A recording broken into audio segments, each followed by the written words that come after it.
দেখো, এটা তোমাদের গতকাল ডাব্লিউবি এসএসসি গ্রুপ ডি এর কোশ্চেন। চলো আমরা আজকে জিকে কোশ্চেনগুলো সলভ করি। প্রথম নাম্বারটা কি বলেছে দেখো, পশ্চিমবঙ্গের কোন জেলায় বালুচরী শাড়ির জন্য বিখ্যাত? তাহলে পশ্চিমবঙ্গের কোন জেলা বালুচরী শাড়ির জন্য বিখ্যাত? তাহলে এটা অপশন আছে বীরভূম, বাঁকুড়া, নদিয়া, মুর্শিদাবাদ। তাহলে অপশন কী হবে? অপশন হবে বাঁকুড়া। এরপরে কি বলছে 2 নম্বর, অর্জুন পুরস্কার কোন ক্ষেত্রের জন্য প্রদত্ত হয়? সাহিত্য, বিজ্ঞান, খেলাধুলা, সমাজসেবা। তাহলে অপশন হবে খেলাধুলা। এবার 3 নম্বর বলছে শান্তিনিকেতন কোন সালে ইউনেস্কোর বিশ্ব ঐতিহ্য তকমা পায়? তাহলে শান্তিনিকেতন কোন সালে পায় এটা? 2021, 2022, 2023 নাকি 2025? তাহলে এটা অপশন হবে, অ্যান্সার হবে 2023। তারপরে বলেছে ডক্স কোন ধরনের ফাইলের extension? MS excel, MS word, MS power point, JPEG. তাহলে এটা অ্যান্সার হবে কোনটা? MS word. তারপরে দেখো, ভানু সিংহ কার ছদ্মনাম? ঈশ্বরচন্দ্র বিদ্যাসাগর, সুনীল গঙ্গোপাধ্যায়, রবীন্দ্রনাথ ঠাকুর, মানিক বন্দ্যোপাধ্যায়। তাহলে এটা সঠিক উত্তর হবে রবীন্দ্রনাথ ঠাকুর। এরপরে বলেছে 2024 সালে সর্বকনিষ্ঠ বিশ্ব দাবা চ্যাম্পিয়ন কে হন? বিশ্বনাথ আনন্দ, কেনেরু হাম্পি, আর প্রজ্ঞানন্দন, ডি গুকেশ। তাহলে এখানে অপশন হবে, অ্যান্সার হবে ডি গুকেশ। জানুয়ারি মাসে পুরুলিয়া প্রভৃতি জেলায় পালিত টুসু উৎসব কোন বিষয়ের সঙ্গে সম্পর্কিত?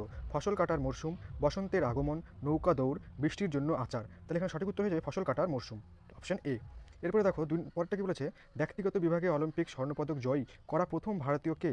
নীরাজ চোপড়া, অভিনব বিন্দ্রা, পিভি সিন্ধু, লিয়েন্ডার পেজ। তাহলে এখানে সঠিক উত্তর হবে অভিনব বিন্দ্রা, অপশন বি। তারপরে বলেছে কোন সংবিধান সংশোধনীর মাধ্যমে পঞ্চায়েতি রাজ ব্যবস্থাকে সংবিধানের মর্যাদা দেওয়া হয়? 41তম, 52তম, 73তম, 94তম। তো এখানে অ্যান্সার হবে 73তম।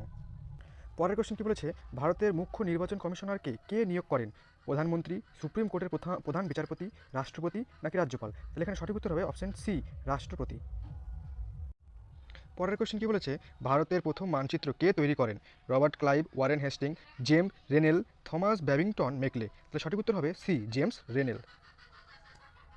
পরের কোশ্চেন কি বলেছে, গ্লুকোমা ইস্টু চোখ সমানুপাত জন্ডিস ইস্টু কী হবে? অস্থিসন্ধি, যকৃৎ, বৃক্ক নাকি কান? তাহলে সঠিক উত্তর হবে যকৃৎ, অপশন বি। পরের কোশ্চেন কি বলেছে, কম্পিউটার চালু করার প্রক্রিয়াকে কি বলা হয়? Shutdown, hibernate, booting, lagging. তাহলে এখানে সঠিক উত্তর হবে সি, বুটিং। পরের কোশ্চেন কি বলেছে, কোন শাসকের রাজত্বকালে চীনা পরিব্রাজক হিউয়েন সাং ভারতে ভ্রমণ করেন? দ্বিতীয় চন্দ্রগুপ্ত, হর্ষবর্ধন, কনিষ্ক, সমুদ্রগুপ্ত। Option B, Harshavardhana. তারপরে কি বলেছে, ভারত ছাড়ো আন্দোলন কোন সালে শুরু হয়েছিল? তাহলে এখানে সঠিক উত্তর হবে সি, 1942। তারপরে কি বলেছে, একটি ওয়েবসাইটে এক পেজ থেকে অন্য পেজে যাওয়ার প্রক্রিয়াকে কি বলা হয়? তাহলে এখানে সঠিক উত্তর হবে সি, নেভিগেটিং। তারপরে 29 নম্বরে কি বলেছে, কম্পিউটারের সিপিইউ এর সম্পূর্ণ নাম কি? তাহলে এখানে অপশন নাম্বার হবে এ, সেন্ট্রাল প্রসেসিং ইউনিট। তারপরে কোশ্চেন কি বলেছে, ভারতের প্রথম রাষ্ট্রপতি কে ছিলেন? Option B, doctor Rajendra